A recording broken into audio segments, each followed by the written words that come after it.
Joey Santiago was one of the biggest booze smugglers back when Prohibition was around. Back then, a barber was an important career. It meant that you could be trusted with a man's hair and his neck. And Mr. Santiago only trusted one barber, Dennis Dawson. Dennis was a hotel manager at one of the finest hotels in Chicago. He was also the in-house barber. That man was more connected than any gangster known to man. One day, Santiago went to go see Dawson for his usual shave, and he'd brought me along with him. I was sort of Santiago's apprentice at the time. I started out as a paper boy, and one smart-ass remark later, he took me under his wing. We walked into the luxurious hotel that Dawson worked at. Santiago led me through the lobby and into the back where the employee offices are. Near the boiler room was a room with a barber chair sitting in the center. The room was sort of dark and dank, but being in the criminal underworld ain't pretty. In that room, standing behind that chair, was a tall, clean-shaven man wearing a high-class suit. Not the kind of man you'd expect to be dealing with a gangster like Santiago. If I didn't know any better, I would have thought Dawson was a dirty rat. But Santiago wasn't a fool. He could spot a cop a mile away, and he trusted Dawson with his life. "What's he doing here, Joey?" Dawson said in a quiet voice. "He's my shadow, Dawson. I like this kid. He's definitely going places. And he can sit and watch a master like you at work, can't he?" Santiago said as he sat himself down in the barber's chair. Dawson stared at me for a moment.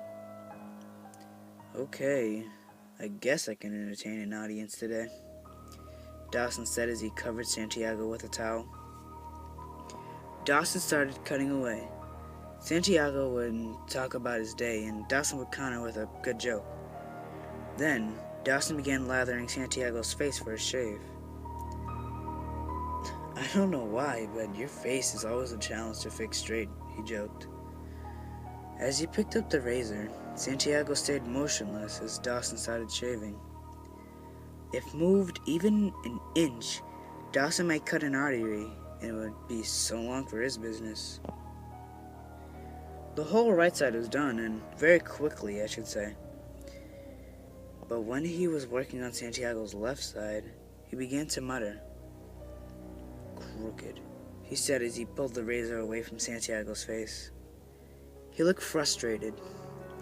He put the razor back to Santiago's face. This time, he moved slower. He almost finished his face till... "Ah, god damn it, Dawson! You fucking cut me!" Santiago yelled as a small cut was made under his chin. "Crooked," he said in a louder tone than he's been speaking this whole time. He slashed Santiago's neck. Santiago grabs his neck, gasping for air. "Crooked," he yells at this time, and he goes into a fury of slashes, cutting away at Santiago's neck. I stood up in shock as I saw blood gush out into the air. Before I knew it, I heard a thud. Santiago's head fell to the floor. Dawson grew silent again. He took the towel of the corpse and threw it into the garbage. He showed a mirror at the corpse. "There. Finally got it straight this time." He smiles, and I yell at him, mortified. What the hell?" He turns around and looks at me casually.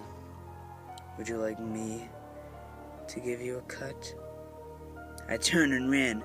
I leave the hotel and head to where Santiago's associates were. I told them about Dawson, explained how Santiago was killed.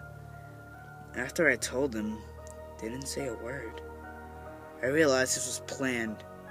I've heard of a brilliant hitman known as the Cutter. When people speak of him, they shiver. I now know why. I was lucky to leave alive then. I guess there wasn't a need to bother with someone low on the ladder. After all that, I got married and stayed legit. And I've been pretty happy. Only issue is, my wife's been telling me my hair's getting too long. It's time I find a good barber.